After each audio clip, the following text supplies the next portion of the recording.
if you're a hairstylist and you don't know how to make a fringe closure, stay tuned, this video is for you. So you're going to take a piece of the weft. Make sure it is a single weft. If the weft is double, all you have to do is cut it into two, like cut the weft into two to make it single weft. We don't want it to be thick. So after that, you take your bond and you are going to apply a generous amount to it as seen in the video.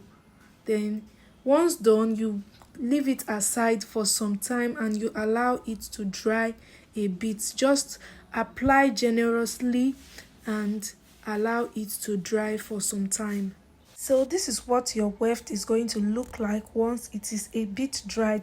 Now you're not going to leave it to dry for too long, otherwise it's not going to stick together when you are wrapping. Just allow it to dry moderately and you start wrapping it. You make sure you wrap it gently, bit by bit, until you wrap completely. Next, you take your needle and your thread. You make sure you secure the knot of your thread and then you sew through your weft. Make sure you sew through your weft. The reason why we are doing this is because we want to secure our wrap, because the bond cannot secure it alone. So that's why we're using needle and thread to sew through. Now this part is a bit difficult because you have to be precise so that the part that is wrapped inside is not going to shift from the middle. So you have to take it from the outside, make sure it passes through the middle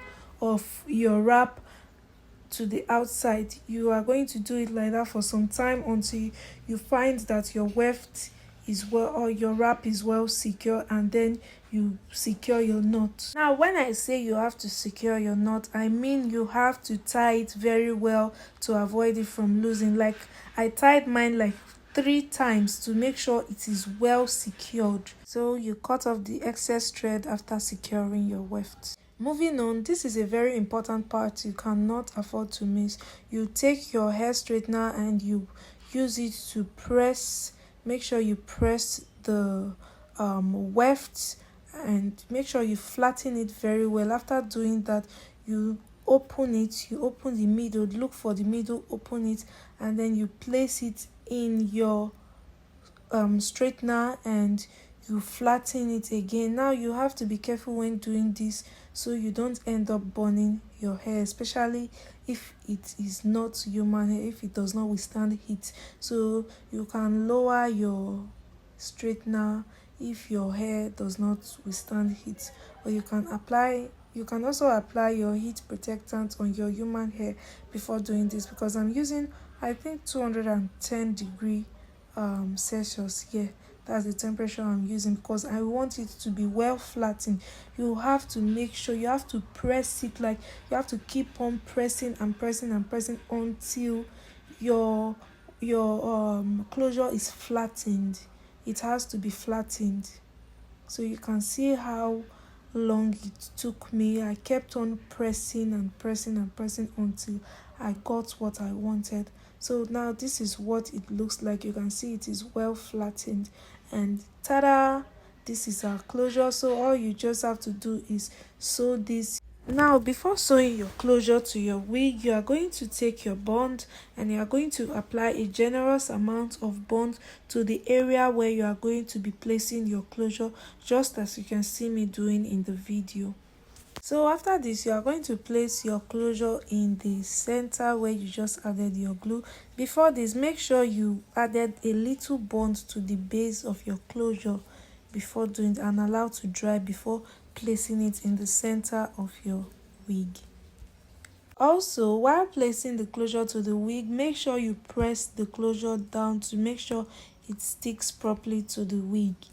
Moving on, I'm going to take my needle and my thread and I'm going to tack the closure to the cap. The reason I'm doing this is to secure the closure to the wig, because the bond is not strong enough to hold the closure to the wig. So that is why you should always make sure you use your needle and your thread to tack your closure to the cap so that your closure will be well secured. Although this is a very difficult part, when doing this you have to be careful and make sure your needle passes through your cap. Always make sure it passes through your cap, that way you are sure it is well secured. And when sewing, you make sure you sew it round, the edges of the closure, just as I'm doing. And after sewing, make sure you secure your knot. Make sure you tie it very well. Like I tied this 3 times at 3 different spots, so to avoid losing up. And guys, this is the final result. You can see that this hair is flawless, it is very neat, and most of all, there is no bump. It is super flat. Now if you found this video helpful, click on the subscribe button and follow us on Instagram and TikTok to see more of us, and also shop your luxury human hair from us on Instagram and TikTok, WhatsApp. Love you.